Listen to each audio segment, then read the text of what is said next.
क्या आप जानते हैं, भारत में एक ऐसा शिवलिंग है जो जमीन के ऊपर नहीं बल्कि जमीन के भीतर स्थित है। और यही नहीं, ये दुनिया का एकमात्र ऐसा शिवलिंग माना जाता है जो केवल भगवान शिव का ही नहीं बल्कि त्रिदेव ब्रह्मा, विष्णु और महेश तीनों का प्रतीक है।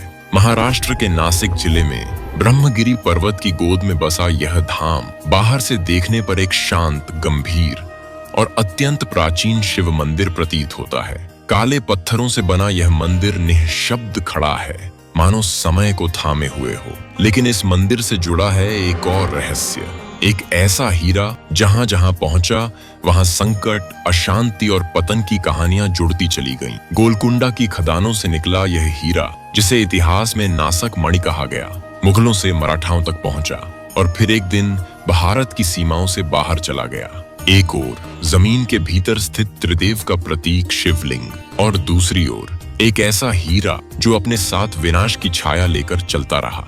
दोनों का संबंध इसी एक स्थान से जुड़ा बताया जाता है। लेकिन सवाल यह है, क्या यह सिर्फ एक संयोग है या त्र्यंबकेश्वर के भीतर छिपा है कोई ऐसा रहस्य जो आज भी समय, सत्ता और इतिहास तीनों को प्रभावित कर रहा है? यह पवित्र स्थान है त्र्यंबकेश्वर ज्योतिर्लिंग। यहाँ भगवान शिव त्रिनेत्रधारी त्र्यंबकेश्वर रूप में विराजमान है, जहाँ एक ही शिवलिंग में सृष्टि, पालन और विनाश तीनों शक्तियों का प्रतिनिधित्व माना जाता है। लेकिन त्र्यंबकेश्वर के रहस्य यहीं समाप्त नहीं होते। यहीं से निकलती है गोदावरी नदी, जिसे दक्षिण की गंगा कहा जाता है। और जितनी पवित्र यह नदी मानी जाती है, उतनी ही रहस्यमयी है इसके जन्म की कहानी। हजारों वर्ष पहले यह पूरा क्षेत्र घने जंगलों से भरा हुआ था। ब्रह्मगिरी पर्वत के आसपास की भूमि ऋषि मुनियों की तपस्या का केंद्र मानी जाती थी। इन्हीं वनों में रहते थे महर्षि गौतम और उनकी पत्नी अहिल्या। वे प्रकृति के साथ, प्राणियों के साथ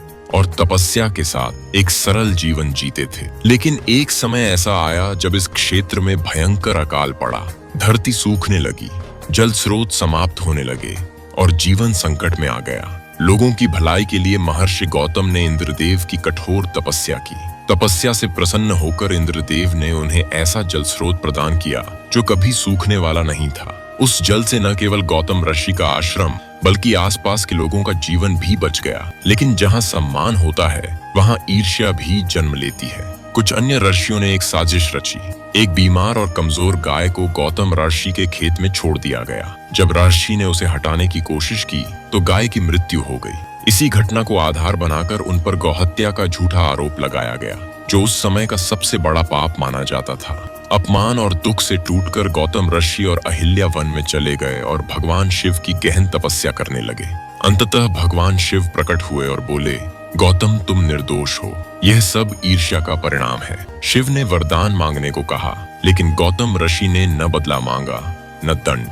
उन्होंने केवल लोगों की भलाई की कामना की। उन्होंने कहा, हे प्रभु, यह धरती अकाल से पीड़ित है, कृपा करके गंगा को यहाँ प्रकट कीजिए। भगवान शिव ने गंगा को गोदावरी के रूप में इस धरती पर आने का वरदान दिया। लेकिन गंगा ने एक शर्त रखी, मैं यहाँ तभी रहूंगी जब स्वयं शिव भी यहाँ वास करेंगे। और तभी इस पवित्र भूमि पर भगवान शिव का स्थायी वास हुआ। यहीं प्रकट हुआ त्र्यंबकेश्वर ज्योतिर्लिंग। समय आगे बढ़ा। 17वीं शताब्दी में मुगल शासक औरंगजेब के काल में इस मंदिर को गंभीर क्षति पहुंची। लेकिन समय कभी स्थिर नहीं रहता। 18वीं शताब्दी में पेशवा नाना साहेब ने इस मंदिर का भव्य पुनर्निर्माण कराया। काले पत्थरों से बना यह मंदिर आज भी अपनी मजबूती और गौरव स्वयं बयां करता है। उसी दौर में एक और रहस्य सामने आया, नासक मणि। कहा जाता जहां जहां यह हीरा गया वहां सत्ता बदली, राजवंश टूटे और शांति नष्ट हुई। आज यह हीरा कहाँ है कोई नहीं जानता। और अब त्र्यंबकेश्वर का सबसे बड़ा रहस्य, यहाँ का शिवलिंग जमीन के ऊपर नहीं बल्कि जमीन के भीतर स्थित है। गर्भगृह में 3 सूक्ष्म लिंग दिखाई देते हैं जो ब्रह्मा, विष्णु और महेश के प्रतीक माने जाते हैं। यह शिवलिंग हमेशा जल में डूबा रहता है। पास ही स्थित है कुशावर्त कुंड, जहां गोदावरी को स्थायित्व मिला, और ब्रह्मगिरी पर्वत की गहराइयों में एक गुप्त गुफा, जहां आज भी सामान्य जन का प्रवेश वर्जित है। कहा जाता है यहाँ ध्यान लगाने से चेतना एक अलग स्तर पर पहुंच जाती है। त्र्यंबकेश्वर सिर्फ एक मंदिर नहीं है, यह उन लोगों के लिए आशा का केंद्र है जो अपने जीवन की अनदेखी समस्याओं के उत्तर खोज रहे हैं। जिस तरह त्र्यंबकेश्वर में शिव धरती के भीतर विराजमान हैं, उसी तरह वे आकाश में भी हैं और मानव चेतना के भीतर भी। वीडियो देखने के लिए धन्यवाद।